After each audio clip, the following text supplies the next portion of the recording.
ವೀಕ್ಷಕರೇ, ಚಕ್ಬಂದಿ ವಿಶೇಷ ಕಾರ್ಯಕ್ರಮಕ್ಕೆ ಸ್ವಾಗತ. ನಾನು ರಾಧಾ ಹಿರೇಗೌಡರ್. ಟಿಪ್ಪು ಜಯಂತಿ ಈ ಹಿಂದೆ ಸೃಷ್ಟಿಸಿದಂತಹ ಅಹಿತಕರ ವಾತಾವರಣ ನಮಗೆಲ್ಲರಿಗೂ ಕೂಡ ಗೊತ್ತಿದೆ. ಅಲ್ಲಾದಂತಹ ಸಾವು ನೋವು ಇನ್ನೂ ಕೂಡ ಒಂದು ರೀತಿಯ ರೋಷಾಗ್ನಿಯನ್ನ ಉಕ್ಕಿಸ್ತಾನೆ ಇದೆ. ಈ ಸಂದರ್ಭದಲ್ಲಿ ಮತ್ತೆ ಸರ್ಕಾರ ಟಿಪ್ಪು ಜಯಂತಿಗೆ ಮುಂದಾಗಿದೆ. ಬಿಜೆಪಿ ಸೇರಿದಂತೆ ಹಲವಾರು ಸಂಘಟನೆಗಳು ಈ ಟಿಪ್ಪು ಜಯಂತಿಯನ್ನ ವಿರೋಧ ಮಾಡ್ತಾ ಇರೋದು ಟಿಪ್ಪುವನ್ನ ಅಥವಾ ಟಿಪ್ಪು ಜಯಂತಿಯನ್ನ ಅಥವಾ ಟಿಪ್ಪು ಜಯಂತಿಯ ಹಿನ್ನೆಲೆಯಲ್ಲಿ ಈ ಹಿಂದೆ ಆದಂತಹ ಅಹಿತಕರ ಘಟನೆಗಳನ್ನ. ಇವುಗಳ ಬಗ್ಗೆ ಇನ್ನೂ ಕ್ಲಾರಿಟಿ ಸಿಕ್ಕಿಲ್ಲ. ಈ ಮಧ್ಯೆ ಮತ್ತೆ ಟಿಪ್ಪು ಸುಲ್ತಾನ್ ದೇಶ ಪ್ರೇಮಿಯ ದೇಶದ್ರೋಹಿಯ ಅನ್ನುವಂತಹ ಒಂದು ಹೊಸ ಚರ್ಚೆ ಗರಿಗೆದರಿದೆ. ಈ ಚರ್ಚೆಗೆ ಎಂಡ್ ಇಲ್ಲ ಅಂತ ಅನ್ಸುತ್ತೆ.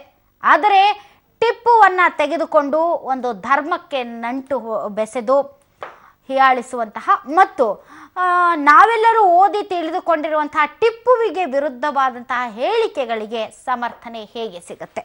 ಬಹಳಷ್ಟು ವಿಚಾರಗಳಿವೆ.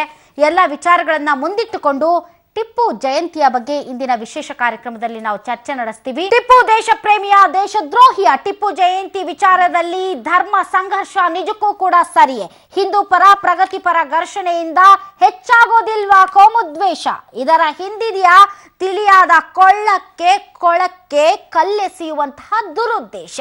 ತಿಳಿಯಾದ ಪರಿಸ್ಥಿತಿಯನ್ನ ಹದಗೆಟ್ಟಿಸಿ ಅದನ್ನ ಒಂದು ರೀತಿ ಕೋಮು ದಳ್ಳೂರಿಯ ರೂಪದಲ್ಲಿ ಬಿಂಬಿಸುವಂತಹ ಪ್ರಯತ್ನ. ಇದಕ್ಕೆ ನೀವು ಸಮಾಜ ಎಡೆಮಾಡಿಕೊಡ್ಬೇಕಾ? ಶಾಂತಿಯನ್ನ ಕದಡಬೇಕಾ? ಅಥವಾ ಇರುವಂತಹ ಕೆಲವೊಂದು ಅನುಮಾನಗಳನ್ನ ಬಗೆಹರಿಸುವ ನಿಟ್ಟಿನಲ್ಲಿ ಇನ್ನು ಬೇರೆ ಏನಾದರೂ ಆಗ್ಬೇಕಾ? ಈ ವಿಚಾರಗಳ ಬಗ್ಗೆ ನಾವೆಲ್ಲರೂ ಯೋಚನೆ ಮಾಡಬೇಕು ಅಂತ ಅನ್ಸುತ್ತೆ ವೀಕ್ಷಕರೇ. ಇದೇ ಈ ಹೊತ್ತಿನ ವಿಶೇಷ ತಪ್ಪು, ಒಪ್ಪು ಮತ್ತು ಟಿಪ್ಪು.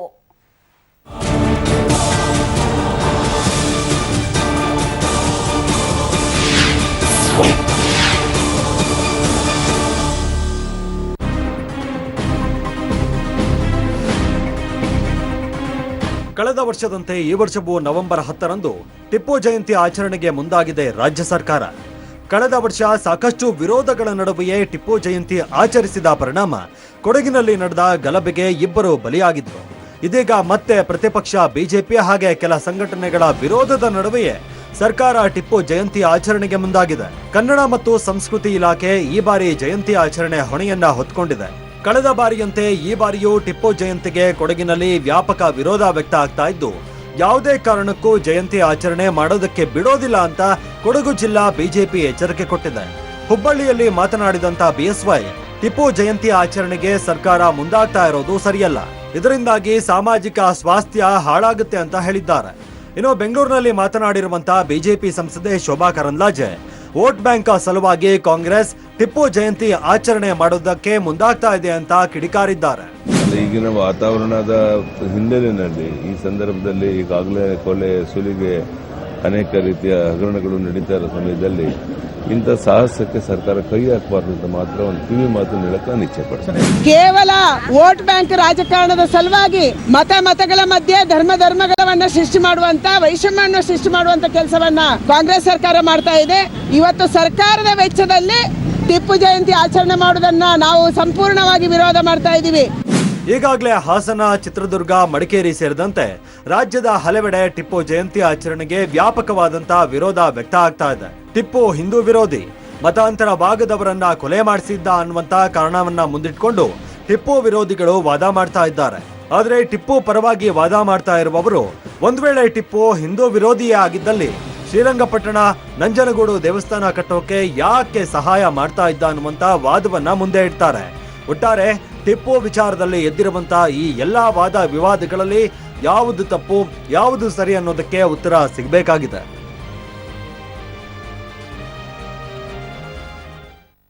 ನೋಡಿದ್ರಲ್ಲ ವೀಕ್ಷಕರೇ, ಕಳೆದ ವರ್ಷ ಟಿಪ್ಪು ಸುಲ್ತಾನ್ ಜಯಂತಿ ಆಚರಣೆ ಮಾಡಿದ ಪರಿಣಾಮ ಅನೇಕ ಕಡೆ ಗಲಭೆಗಳಾಯಿತು. ಈಗ ಮತ್ತೊಮ್ಮೆ ಸರ್ಕಾರ ಈ ಜಯಂತಿಯನ್ನ ಆಚರಿಸೋದಕ್ಕೆ ಹೋಗ್ತಾ ಇದೆ. ಅಂದ್ರೆ ಇಲ್ಲಿರುವಂತಹ ಪ್ರಶ್ನೆ, ಜಯಂತಿ ಆಚರಿಸಬೇಕಾ ಬೇಡವಾ, ಅಥವಾ ಅದರ ಪರಿಣಾಮಗಳ ಬಗ್ಗೆ ಯೋಚನೆ ಮಾಡಬೇಕಾ, ಅಥವಾ ಟಿಪ್ಪು ದೇಶದ್ರೋಹಿಯ ದೇಶ ಪ್ರೇಮಿಯ ಅನ್ನೋದ್ರ ಬಗ್ಗೆ ಚರ್ಚೆನಾ?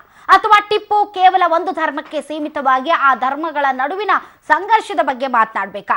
ಯಾವುದನ್ನ ತಗೋಬೇಕು, ಯಾವುದನ್ನ ಬಿಡಬೇಕು? ವಿರೋಧಿಸ್ತಾ ಇರುವವರು ಕೂಡ ಕ್ಲಾರಿಟಿಯನ್ನ ಕೊಡಬೇಕು, ಆಚರಿಸ್ತಾ ಇರೋರು ಕೂಡ ಕ್ಲಾರಿಟಿಯನ್ನ ಕೊಡಬೇಕಾಗುತ್ತೆ. ಒಟ್ಟಾರೆ ಈ ವಿಚಾರದ ಬಗ್ಗೆ ಚರ್ಚೆ ಮಾಡೋದಕ್ಕೆ ಅತಿಥಿಗಳು ನಮ್ಮೊಂದಿಗಿದ್ದಾರೆ. ಬನ್ನಿ ಅವ್ರನ್ನ ವೆಲ್ಕಮ್ ಮಾಡೋಣ. ನಮ್ಮೊಂದಿಗೆ ಇದ್ದಾರೆ ವಕೀಲರು, ಪ್ರಗತಿಪರ ಹೋರಾಟಗಾರರು ಆದಂತಹ ಅನಂತ್ ನಾಯ್ಕ್. ಸರ್, ತಮಗೆ ವಿಶೇಷ ಕಾರ್ಯಕ್ರಮಕ್ಕೆ ಸ್ವಾಗತ. ಇನ್ನು ಕಾಂಗ್ರೆಸ್ನ ಹಿರಿಯ ನಾಯಕರಾದಂತಹ ಹಸ್ನಬ್ಬ ಅವರು, ಸರ್ ತಮಗೂ ಕೂಡ ವಿಶೇಷ ಕಾರ್ಯಕ್ರಮಕ್ಕೆ ಸ್ವಾಗತ. ಇನ್ನು ಟಿಪ್ಪು ಜಯಂತಿ ವಿರೋಧಿ ಹೋರಾಟ ಸಮಿತಿಯ ರಾಜ್ಯ ಸಂಚಾಲಕರಾದಂತಹ ಅಡ್ಡಂಡ ಕಾರ್ಯಪ್ಪ ಅವರು ನಮ್ಮೊಂದಿಗಿದ್ದಾರೆ. ಸರ್, ತಮಗೂ ಕೂಡ ವಿಶೇಷ ಕಾರ್ಯಕ್ರಮಕ್ಕೆ ಸ್ವಾಗತ. ಇನ್ನು ನಮ್ಮೊಂದಿಗೆ ಇದ್ದಾರೆ ಮೈಸೂರು ಕೊಡಗು ಸಂಸದರು, ಬಿಜೆಪಿಯ ನಾಯಕರು ಪ್ರತಾಪ್ ಸಿಂಹ ಅವರು. ಸರ್, ತಮಗೂ ಕೂಡ ವಿಶೇಷ ಕಾರ್ಯಕ್ರಮಕ್ಕೆ ಸ್ವಾಗತ. ಮತ್ತು ನನ್ನ ಧ್ವನಿ ತಮಗೆ ಕೇಳಿಸ್ತಾ ಇದ್ದಾರೆ. ಈಗ ಎರಡು ವಿಚಾರಗಳಿವೆ ಸರ್. ಕಳೆದ ಬಾರಿ ಬಿಜೆಪಿ ಸಹಜವಾಗಿ ಟಿಪ್ಪು ಜಯಂತಿಗೆ ವಿರೋಧವನ್ನ ವ್ಯಕ್ತಪಡಿಸಿತ್ತು. ಆದರೆ ಕಳೆದ ಬಾರಿ ಆದಂತಹ ಅಹಿತಕರ ಘಟನೆಗಳನ್ನ ಮನಸ್ಸಿನಲ್ಲಿ ಇಟ್ಕೊಂಡು ಸರ್ಕಾರ ಈ ಜಯಂತಿ ಆಚರಣೆಗೂ ಮುಂಚೆ ಯೋಚನೆ ಮಾಡಬೇಕು ಪರಿಣಾಮಗಳ ಬಗ್ಗೆ ಅನ್ನೋದು ತಮ್ಮ ವಾದನ, ಅಥವಾ Tippu himself is the objection, ಟಿಪ್ಪುನೇ ನಮ್ಮ ಒಂದು ಅಬ್ಜೆಕ್ಷನ್ಗೆ ಕಾರಣ, ಹೀಗಾಗಿ ಟಿಪ್ಪು ವಿಚಾರದಲ್ಲಿ ಜಯಂತಿನೂ ಇಲ್ಲ ಟಿಪ್ಪುನೂ ಇಲ್ಲ ಅನ್ನೋದಾ? ಒಂದು ಕ್ಲಾರಿಟಿ ಕೊಟ್ಬಿಡಿ ದಯವಿಟ್ಟು. ನೋಡಿ ರಾಧಾ ಅವರೇ, ಎಸ್, ನಮ್ಮ ವಿರೋಧ ಬಹಳ ಸ್ಪಷ್ಟವಾಗಿದೆ. ಏನಂತಂದ್ರೆ ಯಾವುದೇ ಮಹಾಪುರುಷರಿರ್ಬೋದು ಅಥವಾ ನಮ್ಮ ಏನು ಧಾರ್ಮಿಕ ವ್ಯಕ್ತಿಗಳಿರ್ಬೋದು, ಸಾಧು ಸಂತರಿರ್ಬೋದು, ಅವರ ಜಯಂತಿನ ನಾವು ಯಾಕೆ ಆಚರಣೆ ಮಾಡ್ತೀವಿ ಅಂತಂದ್ರೆ ಸಮಾಜಕ್ಕೆ ನಾವು ಒಂದು ಮೇಲ್ಪಂಕ್ತಿಯನ್ನು ಹಾಕಿಕೊಟ್ಟು ಇವರ ಮಾರ್ಗದಲ್ಲಿ ನಡೀರಿ ಅಂತ ಹೇಳಬೇಕು. ಅದಕ್ಕೋಸ್ಕರ ನಾವು ಅವರ ಜಯಂತಿನ ಆಚರಣೆ ಮಾಡ್ತೀವಿ. ಆದರೆ ಟಿಪ್ಪು ಜಯಂತಿನ ಆಚರಣೆ ಮಾಡ್ಲಿಕ್ಕೆ ಹೊರಟಿರುವಂತಹ ಸರ್ಕಾರ ಯಾವ ಮೇಲ್ಪಂಕ್ತಿನ, ಯಾವ ಆದರ್ಶವನ್ನ ಸಮಾಜಕ್ಕೆ ಕೊಡ್ತಾ ಇದೆ ಅನ್ನೋದು ಇಲ್ಲಿ ಪ್ರಶ್ನೆ ಆಗಿರುವಂಥದ್ದು. ಒಂದು, ಟಿಪ್ಪುವಿನ ಇತಿಹಾಸವನ್ನು ನೋಡಿದ್ರೆ ಆತ ಯಾವ ವಿಚಾರಕ್ಕೆ ಆತ ಆದರ್ಶವಾಗಿದ್ದ? ಆತ ಕ್ರೌರ್ಯಕ್ಕೆ ಆದರ್ಶವಾಗಬಹುದೇ ಹೊರತು ಶೌರ್ಯಕ್ಕೂ ಆದರ್ಶವಾಗ್ಲಿಕ್ಕೆ ಸಾಧ್ಯ ಇಲ್ಲ, ಧರ್ಮ ಸಹಿಷ್ಣುತೆಗೂ ಕೂಡ ಆದರ್ಶವಾಗ್ಲಿಕ್ಕೆ ಸಾಧ್ಯ ಇಲ್ಲ. ಮೋರವರ್, ಇವತ್ತು ಕನ್ನಡ ಸಂಸ್ಕೃತಿ ಇಲಾಖೆ ಟಿಪ್ಪು ಸುಲ್ತಾನ್ನ ಜಯಂತಿನ ಮಾಡಲಿಕ್ಕೆ ಈ ಸರಿ ಜವಾಬ್ದಾರಿನ ಹೊತ್ಕೊಂಡಿದೆ. ಕನ್ನಡ ಸಂಸ್ಕೃತಿ ಅಥವಾ ಕನ್ನಡ ಅನ್ನೋ ಒಂದು ಭಾಷೆಯ ಜೊತೆ ತಳುಕು ಹಾಕೊಂಡಿರುವಂತಹ ಸಂಸ್ಕೃತಿ, ಸಂಸ್ಕಾರ, ಆಚರಣೆ, ಇದಕ್ಕೆ ಟಿಪ್ಪುವಿನ ಕೊಡುಗೆ ಏನು? ಅದು ನಮಗೆ ಇವತ್ತು ಪ್ರಶ್ನೆ. ಈಗ ನೋಡಿ, ಇವಾಗ ನಾವು ಕನ್ನಡ ಸಂಸ್ಕೃತಿ ಇಲಾಖೆ ಮಾಡೋದಾದ್ರೆ ಕನ್ನಡ ಕರೆಕ್ಟ್. ಒಂದು ಸಣ್ಣ ಅಬ್ಜೆಕ್ಷನ್ ಪ್ರತಾಪ್ ಸಿಂಹ ಅವರೇ, ಹೆಚ್ಚು ಕಡಿಮೆ ನಾವು ನೀವು ಒಂದೇ ಜನರೇಷನ್ಗೆ ಸಂಬಂಧಪಟ್ಟವರು. ನಾವು ನಮ್ಮ ಪಠ್ಯ ಪುಸ್ತಕಗಳಲ್ಲಿ ಏನು ಓದಿದ್ದೀವೋ, ಈಗ ನಾವು ಏನು ಮಾತಾಡ್ತಾ ಇದ್ದೀವೋ, ಎರಡು ಒಂದಕ್ಕೊಂದು ತುಂಬಾನೇ ಅಜಗಜಾಂತರ ವ್ಯತ್ಯಾಸ ಇದೆ. ಹೀಗಾಗಿ ನಮ್ಮನ್ನ ನೋಡ್ತಾ ಇರುವಂತಹ, ಈ ಚಾನೆಲ್ನ ನೋಡ್ತಾ ಇರುವಂತಹ ನಮ್ಮಂತೆಯೇ ವಿದ್ಯಾರ್ಥಿ ದೇಶಗಳಲ್ಲಿ ಟಿಪ್ಪುವನ್ನ ಅರಿತಂತಹ ಬಹಳಷ್ಟು ಜನ ಕನ್ಫ್ಯೂಸ್ ಆಗ್ಬಿಡ್ತಾರೆ ಇವತ್ತು ನಮ್ಮ ವಾದ ವಿವಾದವನ್ನ ಕೇಳಿಸ್ಕೊಂಡು. ಸೊ ನಮಗೆ ಬಿಂಬಿಸಿರುವಂತಹ ಟಿಪ್ಪು, ನಾವು ಓದಿರುವಂತಹ ಟಿಪ್ಪು, ಈಗ ಪ್ರತಾಪ್ ಸಿಂಹ ಅವರ ಬಾಯಲ್ಲಿ ಬರ್ತಾ ಇರುವಂತಹ ಟಿಪ್ಪು ಬಹಳ ವ್ಯತ್ಯಾಸ ಇದೆ. ಮೂಲಭೂತವಾಗಿ ನಾವು ಬೆಳೆದಿರೋದೇ ಹೀಗಿರುವಾಗ ಈ ಥರದ ಒಂದು ವಾದಗಳನ್ನ ಅಷ್ಟು ಈಸಿಯಾಗಿ ಮನನ ಮಾಡ್ಕೊಳ್ಳೋಕ್ಕೆ, ಅರ್ಥೈಸ್ಕೊಳ್ಳೋದಕ್ಕೆ ಕಷ್ಟ ಆಗಲ್ವಾ? ನಾನು ಒಂದು ವಿದ್ಯಾರ್ಥಿ ದೆಸೆಯಿಂದ ತಮಗೆ ಈ ಪ್ರಶ್ನೆಯನ್ನ ಕೇಳ್ತಾ ಇದ್ದೇನೆ. ನೋಡಿ, ನೀವು ಖಂಡಿತ ನೀವು ಎತ್ತಿರುವಂಥ ವಿಚಾರ ಬಹಳ ಸಹಜವಾದದ್ದೇ. ಆದರೆ ನೀವು ನೋಡಿ, ಕೇಂದ್ರ ಸರ್ಕಾರದಲ್ಲಿ CBSE ಪಠ್ಯಪುಸ್ತಕಗಳೇನಿತ್ತು, ಆ ಪಠ್ಯ ಪುಸ್ತಕಗಳಲ್ಲಿ ನಮ್ಮ ಕ್ರಾಂತಿಕಾರಿಗಳು ಯಾರಿದ್ರು ಅವರನ್ನ ರೆವಲ್ಯೂಷನರೀಸ್ ಅಂತ ನಾವೇನು ಕರಿತೀವಿ, ಅವರನ್ನ ಟೆರರಿಸ್ಟ್ ಅಂತ ಹೇಳಿ ಭಗತ್ ಸಿಂಗನ್ನ ಕರೆದಂತಹ ಒಂದು ಪಠ್ಯ ಪುಸ್ತಕಗಳನ್ನ ನಾವು ಓದ್ತಾ ಬಂದಿದ್ದೀವಿ. ಹಾಗಂತ ಆ ಪಠ್ಯ ಪುಸ್ತಕಗಳಲ್ಲಿ ಅವ್ರನ್ನ ಟೆರರಿಸ್ಟ್ ಅಂತ ಬರೆದಿದ್ದಾರೆ ಅನ್ನೋ ಕಾರಣಕ್ಕೆ ನಾವು ಭಗತ್ ಸಿಂಗ್ನಾಗ್ಲಿ, ಚಂದ್ರಶೇಖರ್ ಆಜಾದ್ ಅವ್ರನ್ನಾಗ್ಲಿ, ಅಶ್ಫಾಕ್ ಉಲ್ಲಾ ಖಾನ್ ಅವ್ರನ್ನಾಗ್ಲಿ ನಾವೇನಾದ್ರೂ ಅವ್ರನ್ನ ಟೆರರಿಸ್ಟ್ ಅಂತ ಹೇಳಕ್ಕಾಗುತ್ತಾ? ಇನ್ನು ಮುಂದೆ ಆದ್ರೂ ಕೂಡ ಅದನ್ನು ಸರಿಪಡಿಸುವಂತ ಕೆಲಸ ಆಗ್ಬೇಕು. ಟಿಪ್ಪು ವಿಷಯದಲ್ಲೂ ಕೂಡ ನಾವು ಚಿಕ್ಕದ್ರಲ್ಲೂ ಕೂಡ ಮೈಸೂರಿನ ಹುಲಿ ಟಿಪ್ಪು ಸುಲ್ತಾನ್ ಅಂತ ನಾವು ಓದಿದೀವಿ. ಆದ್ರೆ ಇವತ್ತು ಇತಿಹಾಸದ ದಾಖಲೆಗಳು ಟಿಪ್ಪು ಬಗ್ಗೆ ಏನ್ ಹೇಳುತ್ತೆ? ಸ್ವಾಮಿ ಪ್ರತಾಪ್ ಸಿಂಹ ಅವರೇ, ನಾನು ಹಸನಬ್ಬ ಅಂತ ಹೇಳಿ ತಮ್ಮ ಮುಂದೆ ಒಂದು ಮಾತು ಹೇಳಿದೆ. ಈಗ ನಾವು ಹಿಂದೆ ಇತಿಹಾಸ ಓದಿದಾಗ ಚಂದ್ರಶೇಖರ್ ಆಜಾದ್ನ, ರಾಜಗುರುನ, ಇವನ್ನೆಲ್ಲ ಟೆರರಿಸ್ಟ್ ಆಗಿ ಬಿಂಬಿಸಿದ್ರು ಅಂತ ನಾನು ಬಹಳಷ್ಟು ಇತಿಹಾಸ ಓದಿದ್ದೇನೆ. ಎಲ್ಲಿಯೂ ಕೂಡ ಸರ್ಕಾರಿ ಇತಿಹಾಸ ಬಗ್ಗೆ ಹೇಳಿಲ್ಲ, CBSE ಸಿಲೆಬಸ್ ಬಗ್ಗೆ ಹೇಳ್ತಾ ಇದ್ದಾರೆ ಅಂತ ಅನ್ಸುತ್ತೆ. ಅದ್ರಲ್ಲಿ ಹೇಳಿದೆ ಟೆರರಿಸ್ಟ್ ಅಂತ, ಯಾವ ಪುಸ್ತಕದಲ್ಲೂ ಇಲ್ಲ. ಹಸನಬ್ಬ ಅವರೇ, ನಿಮ್ಮ ಪಕ್ಷದ ಸೋನಿಯಾ ಗಾಂಧಿ ಅವರ ಸರ್ಕಾರದ ಅಡಿನಲ್ಲಿ ರೂಪುಗೊಂಡಿದ್ದಂತಹ CBSE ಟೆಕ್ಸ್ಟ್ ಬುಕ್ ನಲ್ಲೇ ಇರುವಂತದ್ದು. ದಯವಿಟ್ಟು ನೀವು ಇತಿಹಾಸ ಬೇಡ. ಮೊನ್ನೆ ಸೋನಿಯಾ ಗಾಂಧಿ ಇತಿಹಾಸ ಓದಿ. ಈ ಪಠ್ಯ ಪುಸ್ತಕಗಳನ್ನ ತಿರ್ಚುವ ಕೆಲಸ ಏನು ಇದು ಹೊಸದೇನಲ್ಲ. ಅವ್ರು ಹೇಳ್ತಾ ಇರೋಂಗೆ ಪಠ್ಯ ಪುಸ್ತಕಗಳನ್ನ ತೀರ್ಚುವಂತ ಕೆಲಸ ಹಿಂದಿನಿಂದ ನಡೀತಾ ಇದೆ. ಅದು ರಾಜ್ಯದ ಸಿಲೆಬಸ್ನಲ್ಲೂ ಅದೇ ಪ್ರಕ್ರಿಯೆಗಳು ನಡೆದಿದ್ದಾವೆ, ಕೇಂದ್ರದ ಇದರಲ್ಲೂ ಪ್ರಕ್ರಿಯೆಗಳು ನಡೆದಿದ್ದು. ಅದರ ವಿರುದ್ಧ ದೊಡ್ಡ ಹೋರಾಟಗಳೆಲ್ಲ ನಡೆದಿರೋದ್ರಿಂದ ತಿದ್ದುಪಡಿ ಪ್ರಕ್ರಿಯೆ ಶುರುವಾಗಿದೆ. ಕೇಂದ್ರದ್ದು ಆಗಾಗಿತ್ತು, ಈಗಲೂ ಕೂಡ ಹಿಂದೆ BJP ಇದ್ದಂಥ ಅವಧಿಯಲ್ಲಿ ರಾಜ್ಯದಲ್ಲಿ ಆಗಿತ್ತು. ಅದರ ವಿರುದ್ಧ ಪರಿಷ್ಕರಣಾ ಕೆಲಸ ನಡೀತಾ ಇದೆ. ಅಂದ್ರೆ ಅಧಿಕಾರಕ್ಕೆ ಯಾರು ಬರ್ತಾರೋ ಅವ್ರಿಗೆ ಬೇಕಾಗೋ ರೀತಿಯ ಪಠ್ಯಗಳನ್ನು ರೂಪಿಸುವಂತಹದ್ದು ಒಂದು ಕೆಟ್ಟ ಒಂದು ಪ್ರಯತ್ನಗಳು ಚಾಳಿ ಅದು ಸರಿ.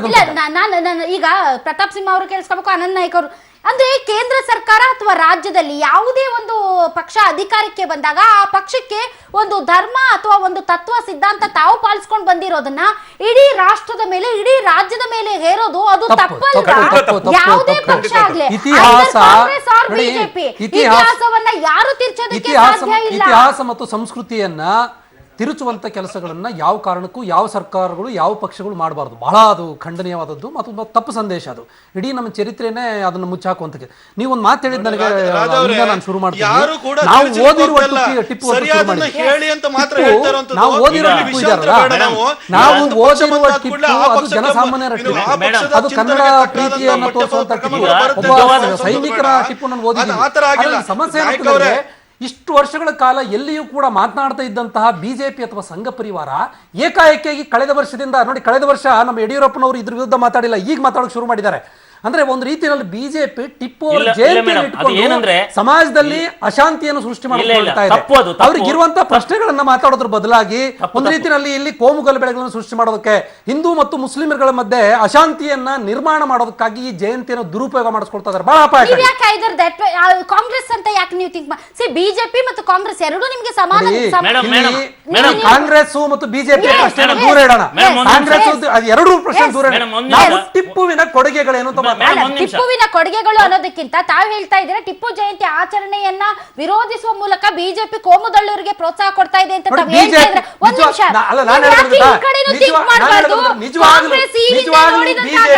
ನಿಜವಾಗಲೂ ಬಿಜೆಪಿಗೆ ಕಾಂಗ್ರೆಸ್ಸಿನ ದುರಾಡಳಿತ ಮಾತನಾಡಬೇಕಾಗಿದ್ರೆ ಟಿಪ್ಪು ಜಯಂತಿಯನ್ನು ಬಳಸ್ಕೊಳ್ಬೇಕಾಗಿಲ್ಲ. ಅವರ ಆರ್ಥಿಕ ನೀತಿಗಳಿದಾವೆ, ಅವರ ಆಡಳಿತಾತ್ಮಕ ನೀತಿಗಳಿದಾವೆ, ಭ್ರಷ್ಟಾಚಾರದ ನೀತಿಗಳಿದಾವೆ, ಅವರ ವಿರುದ್ಧ ಹೋರಾಟ ಮಾಡ್ಲಿ. ಎತ್ತುಗಡೆ ಕೆಲಸ ಮಾಡ್ತೀರಿ, ಬೇರೆ ವಿಷಯ ಸಿಗಲಿಲ್ವಾ? ಮೇಡಮ್, ಈ ವಿವಾದ ಪ್ರಾರಂಭವಾಗಿದ್ದು ಶಂಕರಮೂರ್ತಿ ಅವರು ಶಿಕ್ಷಣ ಸಚಿವರಾಗಿದ್ರು.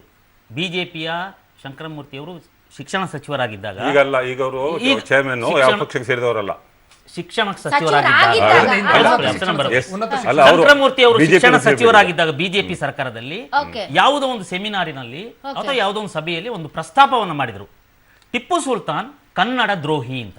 ಅದು ಒಂದು ಮಾತು ಹೇಳಿದ್ರು, ಅದಕ್ಕೆ ವಿವರಣೆಯನ್ನು ಕೊಡ್ತಾ ಹೋದ್ರು. ಮರುದಿನ ಮಾಧ್ಯಮಗಳ ಮೂಲಕ ಮುಗಿಬಿದ್ರು ಅವ್ರ ಮೇಲೆ, ರಾಜೀನಾಮೆ ಕೊಡಬೇಕು ಅಂತ. ಯಾರು ಸೆಕ್ಯುಲರ್ ಅಂತ ಹೇಳ್ಕೊಳ್ತಾರೋ, ಪ್ರಗತಿಪರ ಅಂತ ಹೇಳ್ಕೊಳ್ತಾರೋ, ಅದರ ಒಂದು ಪಡೆಯೇ ಅವರ ಮೇಲೆ ಮುಗಿಬಿತ್ತು. ಅಲ್ಲಿಂದ ಪ್ರಾರಂಭ ಆಗಿದ್ದು ಇದು. ಅಲ್ಲಿಂದ ಸರ್ಕಾರ ಇದನ್ನ ಒಂದು ಜಯಂತಿಯೇ ಮಾಡಬೇಕು ಅಂತ ಹೇಳೋ ಹಠವನ್ನ ತೊಟ್ಟು, ನಾನು ಸಂತ್ರಸ್ತನಿದ್ದೀನಿ, ನನ್ನ ಅಜ್ಜ ಟಿಪ್ಪುವಿನಿಂದ ಬಲಿಯಾಗಿದ್ದಾರೆ. ಇವರು ಓದ್ಕೊಂಡು ಮಾತಾಡೋದು, ನಾನು ಅನುಭವದ ಮಾತು ಹೇಳ್ತೇನೆ. ಯಾಕೆಂದ್ರೆ ನನ್ನ ಅಜ್ಜನಿಂದ ನನ್ನ ತಂದೆಗೆ, ನನ್ನ ತಂದೆಯಿಂದ ನನಗೆ ಬಂದಿದೆ. ನಾನು ಕೊಡಗಿನಿಂದ ಬಂದಿದ್ದೇನೆ.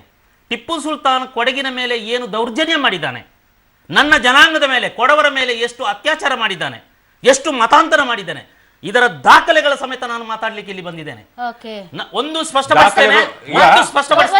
ಒಂದ್ ನಿಮಿಷ ವೀಕ್ಷಕರಿಗೆ ಒಂದು ಇನ್ಫಾರ್ಮೇಶನ್, ಇಲ್ಲಿರುವಂತಹ ಕಾಂಗ್ರೆಸ್ ನಾಯಕರಾದಂತಹ ಹಸನಬ್ಬ ಅವರು ಕೂಡ ಕೊಡಗಿನಿಂದ ಬಂದ, ಹೀಗಾಗಿ ಅವರ ಮಾತಿಗೆ ಉತ್ತರ ನಾನು ಹಸನಬ್ಬ ಅವರಿಂದಲೇ ಪಡಿಬೇಕು. ನಮಗ್ ಗೊತ್ತಿಲ್ಲ ಕೊಡವರು ಅನುಭವಿಸಿದ ನೋವು, ದುಃಖ, ದಾಖಲೆಗಳಿವೆ. ಒಂದು ಸ್ಪಷ್ಟಪಡಿಸ್ತೇನೆ ನನ್ನ ಮಾತಿಗೆ ಮುನ್ನ.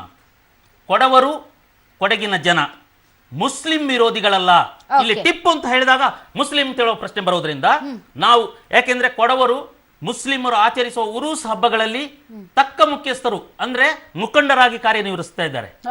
ಸೊ ಅವರ ಮುಸ್ಲಿಮರ ಹಬ್ಬಗಳಲ್ಲಿ ನಾವು ಸಾಮರಸ್ಯದಿಂದ ಬದುಕ್ತಾ ಇದ್ದೇವೆ. ಸ್ವತಃ ನಾನು ಅಡ್ಡಂಡ ಕಾರ್ಯಪ್ಪ, ನನ್ನ ಕುಟುಂಬದಲ್ಲಿ ನಾವು ಮೊದಲ ನೈವೇದ್ಯವನ್ನು ಇಡುವುದು ಒಬ್ಬ ಮುಸ್ಲಿಮಿಗೆ, ಆಲಿ ಅಂತ ಹೇಳುವ ಒಬ್ಬ ಮುಸ್ಲಿಮಿಗೆ. ನಾನು ಒಬ್ಬ ಸೆಕ್ಯುಲರ್, ನಾನು ಬಿಜೆಪಿಯ ಒಬ್ಬ ಪಕ್ಷದ ಕಾರ್ಯಕರ್ತನಾಗಿ ಕೆಲಸ ಮಾಡಿದ್ದೀನಿ. ಹಾಗಿದ್ದರೂ ಕೂಡ ನಾನು ಒಬ್ಬ ಸೆಕ್ಯುಲರ್ ಆಗಿ ಹೇಳ್ತಾ ಇದ್ದೀನಿ, ಕೊಡಗಿನಲ್ಲಿ ಟಿಪ್ಪು ಸುಲ್ತಾನ್ ಮಾಡಿದ ಮಾರಣಾಂತಿಕವಾದ ಹಲ್ಲೆ, ಕೊಡವರನ್ನ ಮತಾಂತರಿಸಿದಕ್ಕೆ ದಾಖಲೆಗಳು, ಕೊಡವ ಮಾಪಳೆಗಳು ಅಂತೇಳಿ ಒಂದು ಜನಾಂಗವೇ ಸೃಷ್ಟಿಯಾಗಿದೆ. ಕೊಡವರನ್ನು ಮತಾಂತರಿಸಿ ಗಂಜಾಮಿಗೆ ಕರ್ಕೊಂಡು ಹೋದ್ಮೇಲೆ 1784ರಲ್ಲಿ ಆದ ಈ ದುರ್ಘಟನೆ, 85ರಲ್ಲಿ ಆದ ಡಿಸೆಂಬರ್ 13ರಂದು ನಡೆದ ಈ ದುರ್ಘಟನೆ, ಜಲಿಯನ್ ವಾಲ್ಬಾಗ್ನಂತ ದುರ್ಘಟನೆ. ಅನ್ಯಾಯ ಆಗಿದೆ, ಕಾಂಗ್ರೆಸ್ ಅಂತ ಹೇಳ್ತಾ ಇದ್ದಾರೆ. ನಾನು ಖಂಡಿತವಾಗಿ ಅಲ್ಲಗಳೆಯೋದಿಲ್ಲ. ಟಿಪ್ಪು ಸುಲ್ತಾನ್ ಕೊಡಗಿ ಬಂದಿದ್ದು ಹೌದು, ಯುದ್ಧ ಆಗಿದ್ದು ಹೌದು. ನಾನು ಕೇಳೋದು ಅವನು ಒಂದೇ ಪ್ರಶ್ನೆ, ಯಾವ ರಾಜ ಕ್ರೂರಿ ಆಗಿರ್ಲಿಲ್ಲ? ಯಾವ ರಾಜ ತಮ್ಮ ಮತಕ್ಕೆ, ಅದು ಲಿಂಗಾಯತರಾಗಿರ್ಬೋದು ಅಥವಾ ಇನ್ನೊಂದು ಜಾತಿಯವರಾಗಿರ್ಬೋದು, ರಾಜ ಒಬ್ಬ ಬಂದ ತಕ್ಷಣ ಆ ಜಾತಿಗೆ ಸೇರ್ಬೇಕು ಅಂತ ಹೇಳಿ ಎಲ್ಲ ಪ್ರಜೆಗಳು ಬಯಸ್ತಾರೆ, ಯಾಕೆಂದ್ರೆ ಲಾಭ ಆಗಬಹುದು ಅಂತ. ಈಗ ಅವರು ಮಾತು ಮುಗಿಸ್ತೀನಿ ನಾನೀಗ. ಈಗ ದೊಡ್ಡ ಪ್ರಮಾಣ ಅಂತ ಹೇಳಿದ್ರೆ ಇವರು ಎಲ್ಲ ಹೇಳ್ತಾ ಇರೋದು ಅಂತಂದ್ರೆ, ಇವರ ಟಿಪ್ಪು ಸುಲ್ತಾನ್ನ ಪರಮಶತ್ರು, ಅವರಿಗೆ ರಾತ್ರಿ ಹಗಲು ನಿದ್ದೆ ಬರ್ತಾ ಇಲ್ಲ ಬ್ರಿಟಿಷರಿಗೆ, ಈ ಟಿಪ್ಪು ಸುಲ್ತಾನ್ ಸಾಯಿಸುವವರೆಗೆ. ಅಂತಹ ಪರಮಶತ್ರು ಸತ್ತ ಮೇಲೆ ಟಿಪ್ಪು ಸುಲ್ತಾನ್ ಚರಿತ್ರೆ ಬರೆದಿದ್ದು ಕೇವಲ ಬ್ರಿಟಿಷರು ಮಾತ್ರ.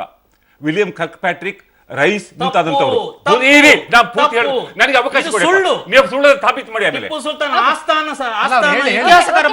ನೀವು ಮತ್ತೆ ಹೇಳಿ ಅದನ್ನ ಒಂದ್ಸಲ ಮುಗಿಸ್ಬಿಡ್ತೀನಿ. ಇವರ ಪ್ರಕಾರ ಕೊಡಗಿನಿಂದ ಟಿಪ್ಪು ಸುಲ್ತಾನ್ 80,000 ಜನ ಸೈನಿಕರನ್ನ ಬಂಧಿಸಿ ಅಲ್ಲಿ ಒಂದು ಸುಮಾರು 5,000 ಜನರನ್ನ ಕೊಂದು ಹಾಕಿ ಕೊಡಗಿನಲ್ಲಿ 80,000 ಜನ ಸೈನಿಕರನ್ನ ಬಂಧಿಸಿ ಶ್ರೀರಂಗಪಟ್ಟಣಕ್ಕೆ ಸಾಗಿಸಿ, ಇಲ್ಲಿಂದ ನಡ್ಕೊಂಡೇ ಹೋಗಿ, ವಾಹನ ಇರಲಿಲ್ಲ, ಹೋಗಿ ಅಲ್ಲಿ ಅವರನ್ನ ಬಂಧಿಸಿಟ್ಟಿದ್ದ. ಅದ್ರ ಜೊತೆಗೆ ಹೇಳ್ತಾರೆ ಅವರು ಮಲಬಾರಿಂದ 2 ಲಕ್ಷ ಹಿಂದೂಗಳನ್ನ ಮತ್ತು ಕರ್ನಾಟಕದ ಕರಾವಳಿ ಪ್ರದೇಶದಿಂದ ಸುಮಾರು 1 ಲಕ್ಷ ಕ್ರಿಶ್ಚಿಯನ್ನರನ್ನ ಟಿಪ್ಪು ಸುಲ್ತಾನ್ ಶ್ರೀರಂಗಪಟ್ಟಣ ಕರ್ಕೊಂಡೋಗಿ ಬಲಾತ್ಕಾರವಾಗಿ ಅವರನ್ನ ಮತಾಂತರ ಮಾಡಿದ್ದ. ನಿಮಗೆ ಒಂದು ಮಾಹಿತಿ ಹೇಳ್ತೇನೆ, ಹಿಸ್ಟ್ರಿ ಸ್ವಲ್ಪ ಓದಿರ್ಬೋದವರು, ಓದಲಿ. ಟಿಪ್ಪು ಸುಲ್ತಾನ್ ಹತ್ರ ಇದ್ದಂತಹ ಪರಮಾವಧಿ ಸೈನ್ಯ 50,000 ಸೈನಿಕರು ಯಾವಾಗ ಬ್ರಿಟಿಷರು ದಾಳಿ ಮಾಡಿದ ಸಂದರ್ಭದಲ್ಲಿ. ಕೊಡಗಿಗೆ ಟಿಪ್ಪು ಸುಲ್ತಾನ್ ತಗೊಂಡೋದಂತಹ ಸೈನ್ಯ 5,000ಕ್ಕಿಂತ ಹೆಚ್ಚಿಲಿಕ್ಕೆ ಸಾಧ್ಯ ಇಲ್ಲ. ಯಾಕೆಂತಂದ್ರೆ ಅದಕ್ಕಿಂತ ಮೊದಲು ಟಿಪ್ಪು ಸುಲ್ತಾನ್ ಯಾಕೆ ಕೊಡಗಿಗೆ ಹೋದ ಅಂತ ಹೇಳೋದು ಕೂಡ ಸುಮ್ಮನೆ ಹೋಗಲಿಲ್ಲ. ಅವನು ಇವ್ರ ಮೇಲೆ ಕೊಲೆ ಮಾಡಬೇಕು ಅಥವಾ ಇವ್ರ ಮೇಲೆ ದಂಡೆತ್ತಬೇಕು ಅಥವಾ ಮತಾಂತರ ಮಾಡಬೇಕು ಅಂತ ಉದ್ದೇಶ ಆಗಿರಲಿಲ್ಲ. ಅಲ್ಲಿ ಲಿಂಗರಾಜ ಅಂತ ಹೇಳೋ ಒಬ್ಬ ರಾಜ ಇದ್ದ, ಅವನಿಗೂ ಅವನ ಸಂಬಂಧಿಕರೊಬ್ಬರಿಗೆ ಇವನ ವಿರುದ್ಧ ದಂಗೆ ಇದ್ದ. ಆ ಜಗಳ ಆದಾಗ ಹೈದರಾಲಿಯಲ್ಲಿ ಸುಲ್ತಾನಾಗಿದ್ದ. ಹೈದರಾಲಿಯನ್ನ ಹೋಗಿ ರಿಕ್ವೆಸ್ಟ್ ಮಾಡಿದ, ಇವನು ವಿನಂತಿ ಮಾಡಿದ, ಯಾರು ಈ ಲಿಂಗರಾಜ ವಿನಂತಿ ಮಾಡಿದ ಪ್ರಕಾರ ಹೈದರಾಲಿ ಒಬ್ಬನ ಸೈನ್ಯ ಕಳಿಸಿದ, ಯಾವುದೋ ಮೈಸೂರು ಸಂಸ್ಥಾನದ ಪರವಾಗಿ ಕಳಿಸಿದಾಗ ಅವನು ಯುದ್ಧ ಮಾಡಿ ಆ ದೇವಪ್ಪ ನಾಯಕರನ್ನ ಸೋಲಿಸಿ ಲಿಂಗರಾಜನ ಪ್ರತಿಷ್ಠಾಪನೆ ಮಾಡಿದ ಪುನಃ. ಅದಾದ ಮೇಲೆ ಲಿಂಗರಾಜ ಸತ್ತು ಹೋದ. ಅವನಿಗಿದ್ದು ಇಬ್ಬರು ಚಿಕ್ಕ ಚಿಕ್ಕ ಮಕ್ಕಳು, 5 ವರ್ಷ 7 ವರ್ಷ ಪ್ರಾಯದ ಮಕ್ಕಳು. ಈ ಟಿಪ್ಪು ಸುಲ್ತಾನ್ ಅಧಿಕಾರಕ್ಕೆ ಬಂದು ಟಿಪ್ಪು ಸುಲ್ತಾನ್ ಏನ್ ಮಾಡ್ದ, ಅದಕ್ಕೆ ಇವರು ಚಿಕ್ಕ ಮಕ್ಕಳ ಅಧಿಕಾರ ಮಾಡ್ಲಿಕ್ಕೆ ಆಗೋದಿಲ್ಲ, ಅಲ್ಲಿ ಮುಖ್ಯಮಂತ್ರಿ ಅಲ್ಲಿ ರಾಜನ ಆಮೇಲೆ ಮಾತಾಡಿಸ್ಬೇಕು, ರಾಜನ ಮುಖ್ಯಮಂತ್ರಿಯಾಗಿ ನಂಜರಸಯ್ಯ ಅಂತ ಹೇಳಿ ಒಬ್ಬ ಬ್ರಾಹ್ಮಣ ಅಲ್ಲಿ ಮುಖ್ಯಮಂತ್ರಿ ಆಗಿದ್ದ ರಾಜನಿಗೆ, ಲಿಂಗರಾಜನಿಗೆ. ಅವನನ್ನ ಇವನು ಆಡಳಿತಾಧಿಕಾರಿಯಾಗಿ ನೇಮಕ ಮಾಡಿದ. ಯಾರು? ಹೈದರಾಲಿ. ಅದಕ್ಕೇನಾಯ್ತು, ಈ ಕೊಡಗರೆಲ್ಲ ಅದ್ಭುತವಾಗಿ ಕತೆ ಹೇಳ್ತೇನೆ ನಾನು, ಕತೆ ಹೇಳ್ತೇನೆ, ನಾನು ಹೇಳ್ತೇನೆ,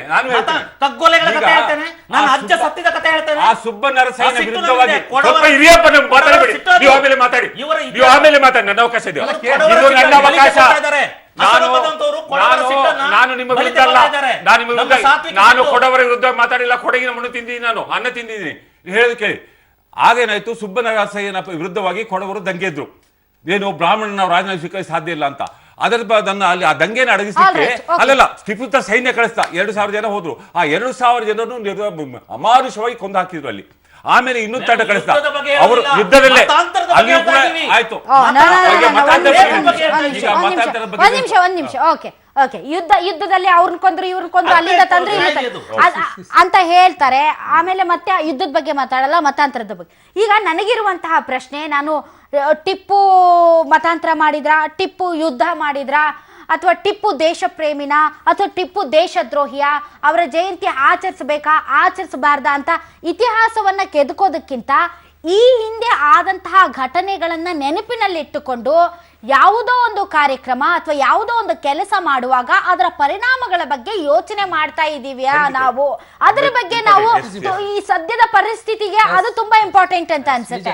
ನಾವು ಅಲ್ಲಿಗೆ ಬರೋಣ, ಮಾತಾಡೋಣ. ಪ್ರತಾಪ್ ಸಿಂಹ ಅವರು ಏನಂತ ಕ್ರಮದಲ್ಲಿ ಭಾಗವಹಿಸೋದಕ್ಕೆ ಈಗ ರಾಜ್ಯ ಪ್ರಧಾನ ಕಾರ್ಯದರ್ಶಿ SDPI ಮಜೀದ್ ಕೊಡ್ಲಿಪೇಟೆ, ತಮಗೆ ವಿಶೇಷ ಕಾರ್ಯಕ್ರಮಕ್ಕೆ ಸ್ವಾಗತ. ಆಲ್ ರೈಟ್, ಅವರು ಕೊಡಗಿನವರೇ. ಸರ್, ಈಗ ಟಿಪ್ಪು ಜಯಂತಿ ಬೇಕಾ ಬೇಡವಾ? ಪ್ರಶ್ನೆನ ಸರಿಯಾಗಿ ಅರ್ಥ ಮಾಡ್ಕೊಳ್ಳಿ. ಟಿಪ್ಪು ದೇಶ ಪ್ರೇಮಿಯ ದೇಶ ವಿರೋಧಿಯ ಅನ್ನೋದ್ರ ಬಗ್ಗೆ ಚರ್ಚೆ ಅಲ್ಲ. ಟಿಪ್ಪು ಜಯಂತಿ ಆಚರಣೆ ಬೇಕಾ ಬೇಡವಾ? ಹಿಂದಿನ ಘಟನೆಗಳನ್ನ ಮನಸ್ಸಲ್ಲಿ ಇಟ್ಕೊಂಡು ತಾವು ಮಾತಾಡಿ. ಟಿಪ್ಪು ಜಯಂತಿ ಅನ್ನೋದು ಖಂಡಿತ ಬೇಕು. ಯಾಕೆಂತಂದ್ರೆ ಕರ್ನಾಟಕ ರಾಜ್ಯಕ್ಕೆ ಟಿಪ್ಪು ಕೊಟ್ಟಂತ ಕೊಡುಗೆ ಉಂಟಲ್ಲ, ಅಪಾರವಾದಂಥದ್ದು.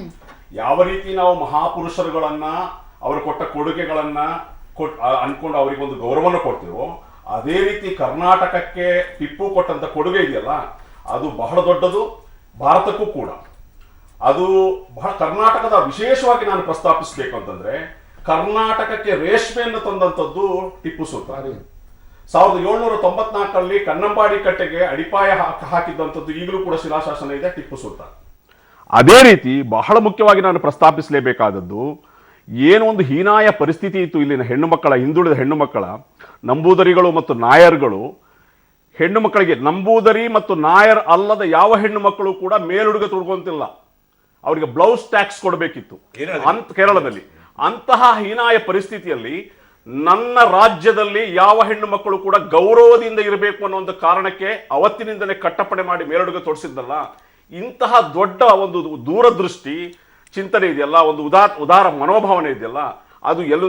ಇನ್ನು ಇವರು ಆರೋಪ ಮಾಡುವಂಥದ್ದು, ಇವರು ಮತಾಂಧ ಅಂತ ಹೇಳ್ತಾರೆ. ಅಲ್ಲ ಸರ್, ನನ್ನ ಪ್ರಶ್ನೆ ಎಸ್, ತಾವು ಹೇಳ್ತಾ ಇರುವಂತಹ ವಿಷಯಗಳೇನಿದೆ, ಟಿಪ್ಪು ಹೇಗೆ ಒಬ್ಬ ದೇಶಭಕ್ತ ಆಗ್ತಾನೆ, ಹೇಗೆ ಪ್ರಗತಿಪರ ಆಗ್ತಾನೆ ಅನ್ನೋದ್ರ ಬಗ್ಗೆ ತಾವು ವಿವರಣೆ ಕೊಡ್ತಾ ಇದ್ರೆ, ನನ್ನ ಪ್ರಶ್ನೆ ಪರ್ಟಿಕ್ಯುಲರ್ ಆಗಿ ಈ ಹಿಂದೆ ಕಳೆದ ಬಾರಿ ನಡೆದಂತಹ ಘಟನೆಗಳನ್ನ ಮನಸ್ಸಿನಲ್ಲಿ ಇಟ್ಕೊಂಡು, ಅಥವಾ ಕಳೆದ ಬಾರಿ ಟಿಪ್ಪು ಜಯಂತಿ ಮಾಡ್ಲೇಬೇಕು ಅನ್ನುವಂತ ಸರ್ಕಾರದ ಧೋರಣೆ, ನಾನು ಹೇಳ್ತಾ ಇರೋದು ಟಿಪ್ಪು ಬೇಕಾ ಬೇಡವಾ ಅನ್ನೋ ವಿಚಾರ ಅಲ್ಲ, ಟಿಪ್ಪು ಜಯಂತಿ ಆಚರಣೆ ಬೇಕೇ ಬೇಕು ಅಂತ ಕಾಂಗ್ರೆಸ್, ಬೇಡ ಅಂತ ಬಿಜೆಪಿ, ಅದರ ಮಧ್ಯೆ ಕೆಲವು ಅಹಿತಕರ ಸಂಘಟನೆಗಳ ಎಂಟ್ರಿ ಮತ್ತು ಪ್ರಕ್ಷುಬ್ಧವಾದಂತಹ ಕೊಡಗು, ಇದನ್ನ ನಾವು ಪರಿಣಾಮವನ್ನ ಮನಸ್ಸಿನಲ್ಲಿ ಇಟ್ಕೊಂಡು ಮಾತನಾಡೋದಾದ್ರೆ, ಮತ್ತೆ ಅಂತಹ ಪರಿಸ್ಥಿತಿ ನಿರ್ಮಾಣ ಆಗುವಂತ ಅವಕಾಶಗಳು ಇದೆ ಅನ್ನೋದಾದ್ರೆ, ಆ ಸಾಂಕೇತಿಕವಾದಂತಹ ಆಚರಣೆ ಬೇಕಾ? ನೋಡಿ, ಇಲ್ಲಿ ಬಹಳ ಮುಖ್ಯವಾಗಿ ಇದನ್ನು ಯಾರು ವಿರೋಧಿಸ್ತಾರೆ ಅನ್ನುವಂಥದ್ದು ಬಹಳ ಮುಖ್ಯ. ಇದನ್ನು ವಿರೋಧಿಸ್ತಾ ಇರೋದು ಬಿಜೆಪಿಯವರು ಮತ್ತು ಸಂಘ ಪರಿವಾರದವರು. ಸುಳ್ಳು. ಒಂದು ನಿಮಿಷ, ಎಲ್ಲದನ್ನು ವಿರೋಧಿಸ್ತಾರೆ. ಅವ್ರು ಯಾರು ವಿರೋಧಿಸಿಲ್ಲ. ಅವರ ಜೀವನ ನೋಡಿ,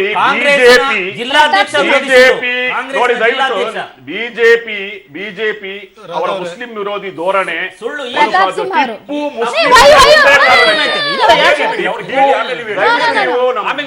ಆಮೇಲೆ ನೀವು ಹೇಳಿ.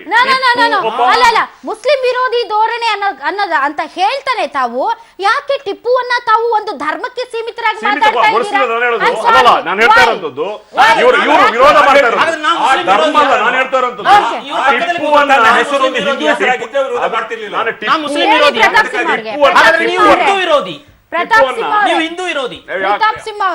ಪ್ರತಾಪ್ ಸಿಂಹ ಅವರೇ, ರಾಧಾ ಅವರೇ, ಟಿಪ್ಪುವನ್ನ ಹೆಸರು ಬೇರೆ ಯಾವುದೇ ಚರ್ಚೆ ಆಗ್ತಾ ಇರ್ಲಿಲ್ಲ ಅಂತ ಅವ್ರು ಹೇಳ್ತಾ ಇದ್ದಾರೆ. Please carry on.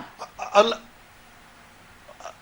ನೋಡಿ ರಾಧಾ ಅವರೇ, ಅವರು ಮುಸ್ಲಿಂ ಅನ್ನೋ ಕಾರಣಕ್ಕೋಸ್ಕರ ಭಾರತೀಯ ಜನತಾ ಪಕ್ಷ ಅದನ್ನು ವಿರೋಧಿಸ್ತದೆ ಅನ್ನೋದಾದ್ರೆ, ಅಬ್ದುಲ್ ಕಲಾಂ ಅವ್ರನ್ನ ಈ ದೇಶದ ರಾಷ್ಟ್ರಪತಿ ಮಾಡಿದ್ದನ್ನು ಕೂಡ ಭಾರತೀಯ ಜನತಾ ಪಕ್ಷ ಅನ್ನೋದನ್ನ ಅವರು ನೆನಪಲ್ಲಿ ಇಟ್ಕೊಳ್ಬೇಕು. ಅದ್ರ ಜೊತೆಗೆ ಇದನ್ನ ಈ ಚರ್ಚೆಯ ವಿಚಾರಗಳನ್ನ ನಾನು ಬೇರೆ ಎರಡು ವಿಷಯಗಳನ್ನ ನಾನು ಪ್ರಸ್ತಾಪ ಮಾಡ್ಲಿಕ್ಕೆ ಇಷ್ಟಪಡ್ತೀನಿ. ಅವರ ಜಯಂತಿನ ಆಚರಣೆ ಮಾಡ್ಬೇಕಾದ್ರೆ ಟಿಪ್ಪುವಿನ ಕೊಡುಗೆಗಳನ್ನ ಯಾಕೆ ಮರೆಮಾಚ್ತೀರಿ? ನೋಡಿ, ಗುಣಕ್ಕೆ ಮತ್ಸರ ಇಲ್ಲ ಅನ್ನೋದನ್ನ ಮಜೀದ್ ಅವರೇ ಮಾತಾಡಿದ್ರಿ. ನಿಮ್ಮ ಮಾತಿನ ಮಧ್ಯದಲ್ಲಿ ನಾನು ಹಸ್ತಕ್ಷೇಪ ಮಾಡಿಲ್ಲ. ಅಡ್ಡಣ ಕಾರ್ಯಪ್ರವರು, ನೀವು ಐಕಾನ್ ಹೇಳುವಂತಹ ಶಿವಾಜಿಯ ಅಣ್ಣನ ಮಗನಾದಂತಹ ಪರಶುರಾಮ ಭಾವೆ ಇದೇ ಶಾರದಾಂಬೆಯ ಕ್ಷೇತ್ರಕ್ಕೆ, ಶೃಂಗೇರಿ ಕ್ಷೇತ್ರಕ್ಕೆ ದಾಳಿ ಮಾಡಿ ಶಾರದಾಂಬೆಯ ವಿಗ್ರಹವನ್ನ ಕಿತ್ತು ಹಾಕಿ ಅಲ್ಲಿರುವಂತಹ ಹೆಣ್ಣು ಮಕ್ಕಳನ್ನ ರೇಪ್ ಮಾಡಿ ಅಲ್ಲಿನ ಸ್ವಾಮಿಗಳ ಅಲ್ಲಿ ವಿಗ್ರಹವನ್ನು ಪುನಃಸ್ಥಾಪನೆ ಮಾಡಿ ಯಾವ ರೀತಿ ಹೇಳ್ತೀರಿ?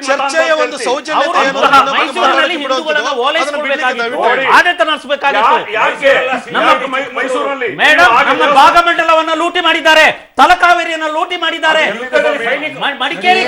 ಮಡಿಕೇರಿಗೆ ಜಾಫರ್ ಬಾಗ್ ಹೆಸರು ಕೊಟ್ಟರು, ಭಾಗಮಂಡಲಕ್ಕೆ ಅಫ್ಜಲ್ ಬಾಗ್ ಹೆಸರು ಕೊಟ್ಟರು. ಯಾಕೆ ಕೊಟ್ಟರು? ಮಡಿಕೇರಿ ಹೆಸರನ್ನು ಯಾಕೆ ಬದಲು ಮಾಡಿದ್ರು? ಭಾಗಮಂಡಲದ ಟೆಂಪಲಿನಲ್ಲಿ ಸೈನಿಕರ ಇವರ ಪ್ರಗತಿಪರ ಟಿಪ್ಪು ಯಾಕೆ ಮತಾಂತರ ಮಾಡಿದ? ಅನಂತ್ ನಾಯ್ಕ ಅವರೇ, ಎಂತ ವೈರುಧ್ಯದ ಪರಿಸ್ಥಿತಿ ನಂಗೆ ಗೊತ್ತಿಲ್ಲ, ಇದನ್ನ ತಾಳೆ ಹಾಕ್ಬೇಕೋ ಬೇಡವೋ ಅಂತ. ನನಗೆ ಟಿಪ್ಪು ವಿಚಾರದಲ್ಲಿ ಆತ ಕೊಟ್ಟಂತಹ ಕೊಡುಗೆಗಳು ಅಥವಾ ಆತ ಮತ ಅಂದ ಅಥವಾ ಆತನ ರಾಜಕೀಯ ಹಿತಾಸಕ್ತಿಗಳು ಅನ್ನೋದಕ್ಕಿಂತ ನಮ್ಮ ಭಾಗವನ್ನ ಲೂಟಿ ಹೊಡೆದ, ನಮ್ಮ ಭಾಗವನ್ನ ಕೊಳ್ಳೆ ಹೊಡೆದ. ನಾವು ಎಂತ ಪ್ರಜಾಪ್ರಭುತ್ವ ವ್ಯವಸ್ಥೆಯಲ್ಲಿ ಇದೀವಿ ಅಂದ್ರೆ ಭ್ರಷ್ಟಾಚಾರದ ಆರೋಪಗಳಿರ್ತವೆ, 1000 ಕೋಟಿ ನುಂಗಿದ್ದಾರೆ ಅನ್ನುವಂತ ದಾಖಲೆಗಳಿರ್ತವೆ, ಕೋರ್ಟ್ ಅಲ್ಲಿ ಕೇಸ್ಗಳಿರ್ತವೆ. ಅವನನ್ನೇ ಗೆಲ್ಲಿಸ್ ಕಳಿಸ್ತೀವಿ ನಾವು, ಅವನನ್ನ ಗೆಲ್ಲಿಸ್ ಕಳಿಸ್ತೀವಿ ನಾವು. ಇದು ಹಿಂದೆಂದು ರಾಜ ಕೊಳ್ಳೆ ಹೊಡೆದ, ಹಿಂದೆಂದು ರಾಜ ಕೊಳ್ಳೆ ಹೊಡೆದ. ಎಸ್ ಅನಂತ್ ನಾಯ್ಕ್ ಇಲ್ಲಿ ನೋಡಿ, ಬಹಳ ಪ್ರಮುಖವಾಗಿ ಇದನ್ನ ನೋಡಿ, ಎಷ್ಟು ಹಿಂದೂ ಮತ್ತು ಮುಸ್ಲಿಮರ ಮಧ್ಯೆ ಪ್ರಶ್ನೆ ಆಗಿ ಇದನ್ನು ತಂದು ನಿಲ್ಲಿಸ್ಬಿಟ್ಟಿದ್ದಾರೆ. ಎಷ್ಟು ಬೇಜಾರು ನನಗೆ ಹೇಳೋದಕ್ಕೆ. ಅಲ್ಲ, ಪ್ರತಾಪ್ ಸಿಂಹ ಅವರು ಒಂದ್ ಮಾತನ್ನ ಹೇಳ್ತಾರೆ, ಶಿಶುನಾಳ ಶರೀಫರ ಜಯಂತಿಯನ್ನ ಅನೇಕ ಜನ ಐಕಾನ್ಗಳು ಇದ್ದಾರೆ ಸೊಸೈಟಿಗಳಲ್ಲಿ, ತುಂಬಾ ಜನ ಅಲ್ಪಸಂಖ್ಯಾತರಲ್ಲೂ ಕೂಡ ಪಟ್ಟಿ ಮಾಡಬಹುದು. ಇಲ್ಲಿ ಪಾಯಿಂಟ್ ಇರೋದು ಏನಂದ್ರೆ, ಟಿಪ್ಪು ಇದ್ದ ಕಾಲ ಬಹಳ ಪ್ರಮುಖವಾಗಿ ನಾವು ಯೋಚನೆ ಮಾಡಬೇಕಾಗಿರೋದಂದ್ರೆ, ಅದು ನಮ್ಮ ದೇಶಕ್ಕೆ ಸಂವಿಧಾನ, ಸ್ವಾತಂತ್ರ್ಯ, ಪ್ರಜಾಪ್ರಭುತ್ವ ಯಾವುದೇ ಇಲ್ಲದಂತ ಕಾಲ. ಅವತ್ತಿನ ಕಾಲದ ಎಲ್ಲ ರಾಜ್ಯಗಳು ಅಧಿಕಾರಕ್ಕಾಗಿ ಯುದ್ಧ ಮಾಡಲೇಬೇಕಾಗಿತ್ತು, ಕೆಲವ್ರನ್ನ ಸಾಯಿಸಬೇಕಾಗಿತ್ತು, ಸಾಮ್ರಾಜ್ಯ ವಿಸ್ತರಣೆ ಮಾಡಬೇಕಾಗಿತ್ತು. ಅದನ್ನು ಹಿಂದೂ ರಾಜರು, ಮುಸ್ಲಿಂ ರಾಜರು, ಕ್ರೈಸ್ತ ರಾಜರು ಎಲ್ಲರೂ ಮಾಡಿದ್ದು, ಬ್ರಿಟಿಷರಲ್ಲಿ ಬಂದು ಮಾಡಿದ್ದು ಅದನ್ನೇ. ಆದರೆ ಇಲ್ಲಿ ಪ್ರಶ್ನೆ ನಮಗೆ ಬಹಳ ಮುಖ್ಯವಾಗಬೇಕಾಗಿರೋದು ಅಂತಂದು ಹೇಳಿದ್ರೆ, ನಾವು ಇವತ್ತಿನ ಟಿಪ್ಪುವನ್ನ ಮುಸ್ಲಿಮ್ನಾಗಿ ನೋಡ್ತಿದ್ದೀವಿ ಅಥವಾ ಆತನನ್ನ ಹಿಂದೂ ವಿರೋಧಿಯಾಗಿ ನೋಡ್ತಾ ಇದ್ದೀವಿ. ಆದರೆ ಅವತ್ತಿನ ಕಾಲದಲ್ಲಿ ಟಿಪ್ಪು ಆಗಿರ್ಬೋದು, ವೀರ ಮಧುಕರ ನಾಯಕ ಆಗಿರ್ಬೋದು, ಸಂಗೊಳ್ಳಿ ರಾಯಣ್ಣ ಆಗಿರ್ಬೋದು, ಲಕ್ಷ್ಮೀಬಾಯಿ, ನಮ್ಮ ರಾಣಿ ಚೆನ್ನಮ್ಮ ಆಗಿರ್ಬೋದು, ಇವರೆಲ್ಲರೂ ಕೂಡ ಜಾತಿ ಐಕಾನ್ಗಳಾಗಿರಲಿಲ್ಲ. ಇವರೆಲ್ಲರೂ ಕೂಡ ಆಯಾ ಪ್ರಾಂತ್ಯದ, ಆಯಾ ಪ್ರದೇಶದ ನಾಯಕರುಗಳಾಗಿದ್ರು. ಆದರೆ ಇವತ್ತು ಅವ್ರನ್ನ ಜಾತಿಯ ನಾಯಕರಾಗಿ ಮಾಡುವಂಥ ಇದರ ಅವಸರದಲ್ಲಿ ಏನು ಮಾಡ್ತಾ ಇದೀವಿ, ಅವ್ರ ವಿರುದ್ಧ ಇವ್ರನ್ನ ಎತ್ತಿಕಟ್ಟುವಂಥ ಕೆಲಸವನ್ನು ಮಾಡ್ತಾ ಇದೀವಿ. ಯಾವುದೇ ಒಬ್ಬ ರಾಜ ಯುದ್ಧ ಮಾಡ್ಬೇಕಂದ್ರೆ ಕೆಲವರು ಸಾಯಿಸಲೇಬೇಕು. ಹಾಗೆ ಇವನು ಸಾಯಿಸಿರ್ಬೋದು, ಆ ಪ್ರಶ್ನೆನೂ ಇದೆ ನಮ್ಮ ಎದುರುಗಡೆ. ಮತ್ತೊಂದು ಮತಾಂತರದ ಪ್ರಶ್ನೆ, ಜಯಂತಿಗೆ ಬಂದ್ಬಿಡಿ. ಜಯಂತಿ ಈ ಸಂದರ್ಭದಲ್ಲಿ ಹಿಂದೆ ನಡೆದಂತ ಘಟನೆಗಳನ್ನ ಮುಸ್ಲಿಮರು ಟಿಪ್ಪು ನಮ್ಮ ಐಕಾನ್ ಅನ್ನೋ ರೀತಿಯಲ್ಲಿ ಕ್ಲೈಮ್ ಮಾಡೋದನ್ನ ಮೊದಲು ಬಿಡಬೇಕು. ನಾವು ಯೋಚನೆ ಮಾಡಬೇಕಾಗಿದ್ದಂದ್ರೆ, ಟಿಪ್ಪು ಈ ದೇಶದ ಸ್ವಾತಂತ್ರ್ಯಕ್ಕಾಗಿ ಬ್ರಿಟಿಷರ ವಿರುದ್ಧದ ಹೋರಾಟದಲ್ಲಿ ದೊಡ್ಡ ಪಾತ್ರ ವಹಿಸಿದ, ಆ ಕಾರಣಕ್ಕಾಗಿ ನಾವು ಗೌರವಿಸಬೇಕಾಗಿದೆ. ನಾನು ಎಲ್ಲ ನನ್ನ ಯಾರನ್ನ ಕೇಳ್ತಾ ಇದ್ದೆ, ಈ ಮುಸ್ಲಿಂ ಧರ್ಮದಲ್ಲಿ ವಿಗ್ರಹ ಆರಾಧನೆ, ವ್ಯಕ್ತಿ ಆರಾಧನೆ ಇಲ್ಲ. ಒಬ್ಬ ವ್ಯಕ್ತಿಯನ್ನ ನಿಜಕ್ಕೂ ಕೂಡ ಆತನನ್ನ ದೇವರ ರೂಪದಲ್ಲಿ ನೋಡೋದೇ ಇಲ್ಲ. ಪ್ರಪಂಚದಲ್ಲಿರುವಂತ ಯಾವುದೇ ಸೃಷ್ಟಿಕರ್ತನ ಅಡಿಯಲ್ಲಿ ಸೃಷ್ಟಿಯಾದ ಯಾವುದನ್ನು ಪೂಜಿಸುವಂತಿಲ್ಲ, ಆರಾಧನೆ ಮಾಡುವಂತಿಲ್ಲ. ಅಂತ ಸಂದರ್ಭದಲ್ಲಿ ಟಿಪ್ಪುವಿನ ಆರಾಧನೆ ಅಥವಾ ಜಯಂತಿ ಸಲ್ಲ ಅಂತ ಅವ್ರು. ಎಸ್ ಪ್ರತಾಪ್ ಸಿಂಹ ಅವರೇ, ಬಹಳಷ್ಟು ವಿಚಾರಗಳು ಇಲ್ಲಿ ಹೊರಗಡೆ ಬಂದ್ವು. ಮಾಡ್ಬೇಕಾ ಬೇಡವಾ? ಮಾಡಿದ್ರೆ ಬಿಜೆಪಿ ಏನ್ ಮಾಡುತ್ತೆ? ಯಾವ ರೀತಿ ವಿರೋಧ ಮಾಡುತ್ತೆ? ರಸ್ತೆಗೆ ಇಳಿದು ವಿರೋಧ ಮಾಡುತ್ತಾ ಅಥವಾ ವಾದ ವಿವಾದದಲ್ಲೇ ತಮ್ಮ ವಿರೋಧ ಧ್ವನಿಯನ್ನ ಇನ್ನೂ ಉಗ್ರವಾಗಿ ಪ್ರತಿಬಿಂಬಿಸುತ್ತಾ? ಹೇಗಿರುತ್ತೆ ವಿರೋಧ? ರಾಧಾ ಅವರೇ, ಆಗಿಂದ ಇನ್ನೊಂದು ಬಹುಶಃ 15-16 ನಿಮಿಷ ನಿಮ್ಮ ಡಿಬೇಟ್ ಬಾಕಿ ಇರ್ಬೋದು. ಪ್ರತಿಯೊಬ್ಬರು ಮಾತಾಡಿದ್ದನ್ನು ಕೂಡ ನಾನು ಕೂಡ ಸಮಾಧಾನದಿಂದ ಕೇಳ್ಕೊಂಡಿದ್ದೀನಿ. ನಾನು ಹಸನಪ್ಪ ಅವರನ್ನ, ಮಜೀದ್ ಅವರನ್ನ ಅಥವಾ ನಾಯ್ಕ್ ಅವರನ್ನ ಅಥವಾ ಇವನ್ ಅಡ್ಡಂಡ ಕಾರ್ಯಪ್ಪ ಅವ್ರನ್ನ ನಾನು ದಯವಿಟ್ಟು ನಿಮ್ಮನ್ನು ವಿನಮ್ರವಾಗಿ ಕೇಳ್ಕೊಳ್ತೀನಿ. 2 ನಿಮಿಷ ನನಗೆ ಸಾಕು, ಉಳಿದದ್ದು ನೀವೇ ಮಾತಾಡಿ. ನಾನು ಮೂಲಭೂತವಾಗಿ 3 ಪ್ರಶ್ನೆ ಎತ್ತುತ್ತೇನೆ. ಒಂದು, ಏನ್ ಇಸ್ಲಾಂನಲ್ಲಿ ಹಸನಪ್ಪ ಅವರು ಮತ್ತೆ ಅಲ್ಲಿ ಮಜೀದ್ ಅವರು ಕೂತ್ಕೊಳ್ಬೇಕು, ಅವ್ರು ನನಗೆ ಹೇಳ್ಬೇಕು, ಇಲ್ಲಿ ಇಸ್ಲಾಂನಲ್ಲಿ ಒಬ್ಬ ವ್ಯಕ್ತಿಯ ಜಯಂತಿನ ಆಚರಣೆಯನ್ನು ಮಾಡ್ಬೋದಾ? ಜಯಂತಿನ ಆಚರಣೆ ಒಂದು ಬರ್ಡೇನು ಕೂಡ ಆಚರಣೆ ಮಾಡೋಗಿಲ್ಲ. ಸತ್ತ ನಂತರ ಬೇರೆಯವ್ರ ಬಗ್ಗೆ ನೀವು ಜಯಂತಿನ ಯಾವುದೇ ಕಾರಣಕ್ಕೂ ಆಚರಣೆ ಮಾಡೋಗಿಲ್ಲ. ರಾಧವರು ಈ ವಿಷಯನ ನೀವು ಕೂಡ ಪ್ರಸ್ತಾಪವನ್ನು ಮಾಡಿದ್ರಿ. ಇಸ್ಲಾಮಿನಲ್ಲಿ ಇದನ್ನು ಮಾಡುವಂಥದ್ದು ನಿಷಿದ್ಧ, ಹರಾಮ್. ಅದು ಈ ಹರಾಮ್ ಕೆಲಸವನ್ನ ಮಾಡುವ ಮುಖಾಂತರ ಇದನ್ನು ವೋಟ್ ಬ್ಯಾಂಕ್ ರಾಜಕಾರಣಕ್ಕೆ ಕೈ ಹಾಕಿರುವಂಥದ್ದು ಯಾರು? ಅದು ಮೊದಲನೇ ಪ್ರಶ್ನೆ. ಇಸ್ಲಾಂನಲ್ಲಿ ವ್ಯಕ್ತಿ ಪೂಜೆಗೆ, ಇವತ್ತು ಇಸ್ಲಾಂನಲ್ಲಿ ಏನೋ ಭಾವಚಿತ್ರಕ್ಕೆ ನೀವು ಪುಷ್ಪಾರ್ಚನೆ ಮಾಡುವಂಥದ್ದು ಸಾಧ್ಯನೇ ಇಲ್ಲ ಅಲ್ಲಿ. ಆದ್ರೂ ಕೂಡ ಟಿಪ್ಪುನ ಇವತ್ತು ಹುಲಿಯನ್ನು ಹಿಡ್ಕೊಳ್ಳೋಂಥದ್ದು ಇರ್ಬೋದು, ಆತನಿಗೆ ಖಡ್ಗವನ್ನು ಹಿಡಿದಿರುವಂಥ ಚಿತ್ರಗಳಿರ್ಬೋದು, ಅದನ್ನು ಆರಾಧನೆ ಮಾಡ್ತಿದ್ರಲ್ಲ. ಈ ರೀತಿಯ ವ್ಯಕ್ತಿಯ ಆರಾಧನೆಗೆ ಅಲ್ಲಿ ಅವಕಾಶ ಇದೆಯೋ? ಒಂದನೇ ಪ್ರಶ್ನೆ. ಇನ್ನೊಂದು, ಇದು ಕನ್ನಡ ಸಂಸ್ಕೃತಿ ಇಲಾಖೆ ಮಾಡ್ತಾ ಇರುವಂಥ ಕೆಲಸ. ಕನ್ನಡಕ್ಕೆ ಟಿಪ್ಪುನ ಕೊಡುಗೆ ಏನು?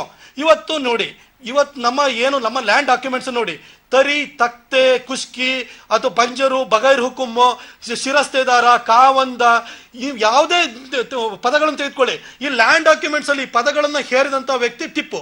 ಅದ್ರ ಜೊತೆಗೆ ಮೈಸೂರನ್ನ ನಜರಾಬಾದ್ ಮಾಡಿದ್ದು, ದೇವನಹಳ್ಳಿನ ಯೂಸುಫಾಬಾದ್ ಮಾಡಿದ್ದು, ನಮ್ಮ ಚಿತ್ರದುರ್ಗವನ್ನ ಫಾರೂಕ್ ಅಬ್ ಹಿಸಾರ್ ಮಾಡಿದ್ದು, ಮೈಸೂರಿನ ಜಮಲಾಬಾದ್ ಮಾಡಿದ್ದು, ಮಡಿಕೇರಿನ ಜಫರಾಬಾದ್ ಮಾಡಿದ್ದು, ಸಕಲೇಶ್ಪುರವನ್ನ ಮಂಜರಾಬಾದ್ ಮಾಡಿದ್ದು. ಊರೂರಿನ ಹೆಸರು ಮೇಲೂ ಕೂಡ ಈತ ಪರ್ಷಿಯನ್ ಭಾಷೆಯನ್ನ, ಈತನ ಧರ್ಮವನ್ನ ಹೇರ್ಲಿಕ್ಕೆ ಹೋದಂತ ವ್ಯಕ್ತಿ. 2ನೇ ಪ್ರಶ್ನೆ.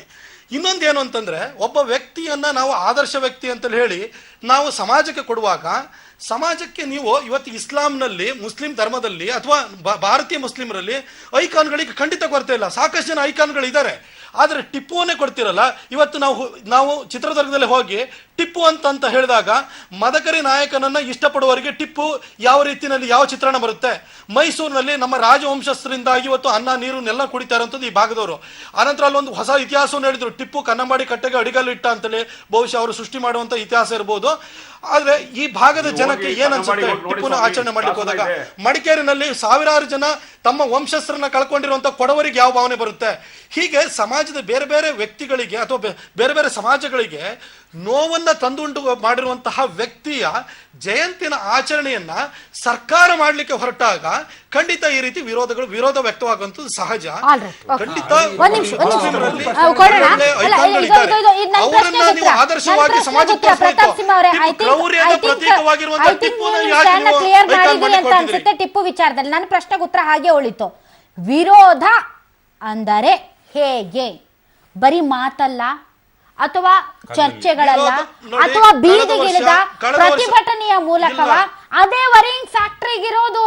ನಾವು ನಮ್ ಕನ್ಸರ್ನ್ ಇಷ್ಟೇ, ಶಾಂತಿ ಸುವ್ಯವಸ್ಥೆ. ನೋಡಿ ರಾಧವ್ರೆ, ಕಳೆದ ಸಾರಿ ನಾವು ಕುಟ್ಟಪ್ಪ ಅವ್ರನ್ನ ಕಳ್ಕೊಂಡಿದೀವಿ. ಈ ಸರ್ಕಾರ ಬಂದಾದ ನಂತರ ಇದೇ SDPI KFT ದುರುಳ್ರು ಯಾರಿದ್ದಾರೆ ಅವ್ರ ಮೇಲೆ ಹಾಕಿದಂತಹ 273 ಕೇಸನ್ನು ವಾಪಸ್ ತಗೊಂಡ ನಂತರ ನಾವು ರಾಜನ ಕಳ್ಕೊಂಡಿದೀವಿ, ಮೊನ್ನೆ ರುದ್ರೇಶನ ಕಳ್ಕೊಂಡಿದೀವಿ. ಈ ರೀತಿ ಟಿಪ್ಪು ಕ್ರೌರ್ಯದ ಒಬ್ಬ ಪ್ರತೀಕವಾಗಿದ್ದಾನೆ ಆತ ವ್ಯಕ್ತಿ. ಆತನ ಜಯಂತಿಗೆ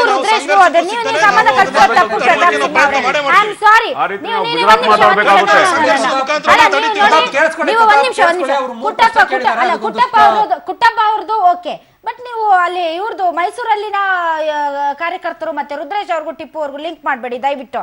ಸರಿ, ನೀವು ಕೇಳಿದಂತ 3 ಪ್ರಶ್ನೆಗಳಿಗೆ ಇಲ್ಲಿರುವಂತ ಅತಿಥಿಗಳಿಂದ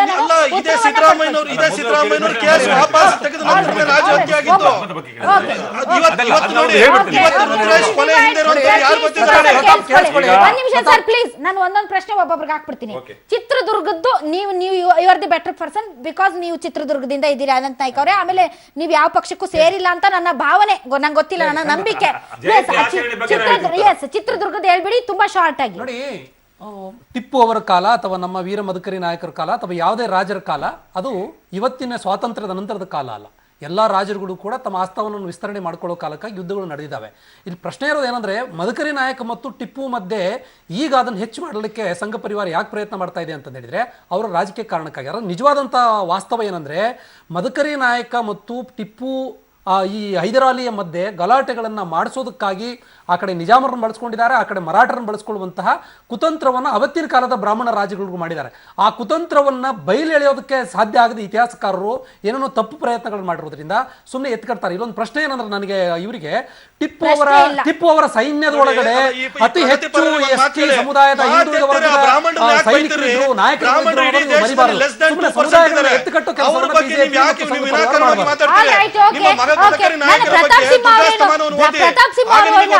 ಬ್ರಾಹ್ಮಣರ ಪ್ರತಿನಿಧಿಯಾಗಿ ಮಾತಾಡ್ತಾ ಇಲ್ಲ ಅಂತ ನನ್ನ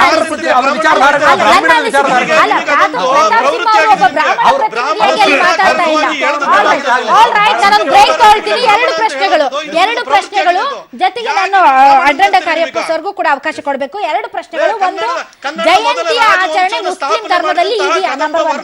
ನಂಬರ್ 2, ಕನ್ನಡ ಮತ್ತು ಸಂಸ್ಕೃತಿ ಇಲಾಖೆಗೆ ಸಂಬಂಧಪಟ್ಟಂತೆ.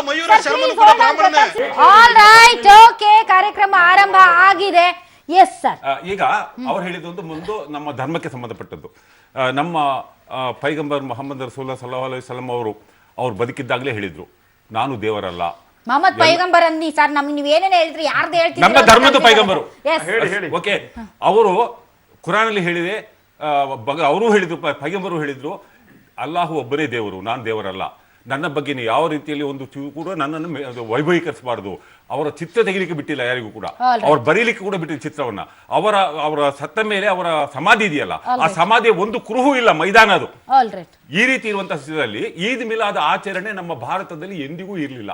ನಾವು ಶಾಲೆಗೆ ಹೋಗ್ತಾ ಇದ್ದಾಗ ಆಚರಣೆ ಮಾಡ್ತಾನೆ ಇರಲಿಲ್ಲ. ಬಿಜೆಪಿಯವರ ಈ RSS ಮೆರವಣಿಗೆ ಅದೆಲ್ಲ ಇತ್ತಲ್ಲ, ಅದಕ್ಕೆ ಪ್ರತಿಯಾಗಿ ನಾವೊಂದು ಕಟ್ಟಣ ಅಂತ ಇದು ಶುರು ಮಾಡಿದ್ವಿ. ಇಲ್ಲದ್ರೆ ಈದ್ ಮಿಲಾದ್ ಮೆರವಣಿಗೆ ನೋಡಿದ್ರೆ ನೀವು ಮೊದಲು? ನಾನು ನೋಡಿಲ್ಲಪ್ಪ, ನನ್ನ ಬಲಯದಲ್ಲಿ ಇದೆಲ್ಲ ಇತ್ತೀಚೆಗೆ ಶುರುವಾಗಿದ್ದು. ಈ ಜಯಂತಿ ಅಗತ್ಯ ಇರಲಿಲ್ಲ. ಖಂಡಿತವಾಗಿ ಇರ್ಲಿಲ್ಲ ನನ್ನ ದೃಷ್ಟಿಯಲ್ಲಿ. Okay. ಆದ್ರೆ ಇದು ಕೆಲವು ಭಾವುಕ ಮುಸಲ್ಮಾನರು ಟಿಪ್ಪು ಸುಲ್ತಾನ್ ದೊಡ್ಡ ಹೀರೋ ಅಂತ ತಿಳ್ಕೊಂಡ್ರೆ ಅದು ತಪ್ಪಲ್ಲ. ಆದ್ರೆ ಜಯಂತಿ ಆಚರಣೆ ಮಾಡ್ಬೇಕಾಗಿರ್ಲಿಲ್ಲ, ಅದನ್ನ ಬೇರೆ ರೀತಿಯಲ್ಲಿ ತೋರಿಸ್ಬಿಡೋದಾಗಿತ್ತು. ಟಿಪ್ಪು ಸುಲ್ತಾನ್ ಬಗ್ಗೆ ಎಲ್ರಿಗೂ ಗೌರವ ಇದೆ, ಹಿಂದೂಗಳಲ್ಲಿ ಬಹಳ ಜನರಿಗೆ ಗೌರವ ಇದೆ. ಅಲ್ಲ ಅಂದ್ರೆ ಒಂದ್ ನಿಮಿಷ, ವಿರೋಧಕ್ಕಾಗಿ ವಿರೋಧ ಅಷ್ಟೇ ಹೊರತು ಹೌದು. ವ್ಯಕ್ತಿ ಪೂಜೆ ಅಲ್ಲ. ಹೌದಾ? STP ಸರ್, ಕನ್ನಡ ಮತ್ತು ಸಂಸ್ಕೃತಿ ಇಲಾಖೆ ವ್ಯಕ್ತಿ ಪೂಜೆ ಅಲ್ಲ ಅಂದ್ಮೇಲೆ ಇವರ ಧರ್ಮದಲ್ಲಿ ವ್ಯಕ್ತಿ ಪೂಜೆಗೆ ಅವಕಾಶ ಇಲ್ಲ, ಭಾವಚಿತ್ರದ ಪೂಜೆಗೆ ಅವಕಾಶ ಇಲ್ಲ. ಒಬ್ಬ ಡ್ಯಾನಿಶ್ ಕಾರ್ಟೂನಿಸ್ಟ್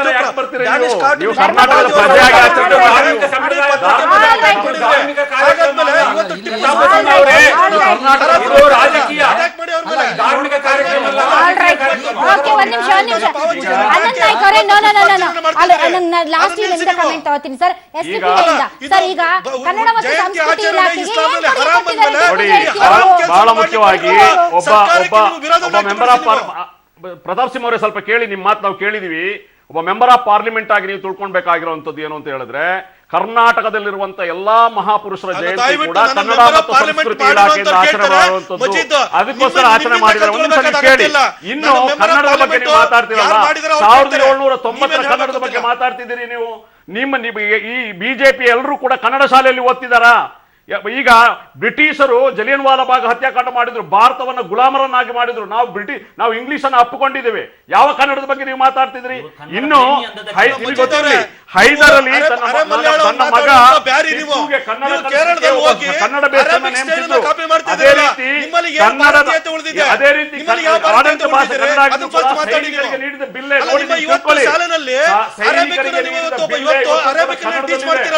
ಹಾಗಾಗಿ ಅದ್ರ ಬಗ್ಗೆ ಮಾತಾಡಿ. ನಿಮ್ಮ ಧರ್ಮಕ್ಕೆ ಇಲ್ಲಿನ ಮೂಲ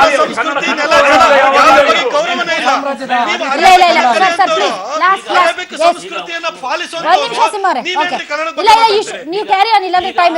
ಬ್ರಿಟಿಷರು ಬರೆದ ಇತಿಹಾಸದ ಬಗ್ಗೆ ನಾವು ಮಾತಾಡ್ತಾ ಇಲ್ಲ, ಸ್ವತಃ ಟಿಪ್ಪು ಸುಲ್ತಾನ್ ಬರೆದ ಪತ್ರಗಳ ಬಗ್ಗೆ ಮಾತಾಡ್ತಿದ್ದೀವಿ.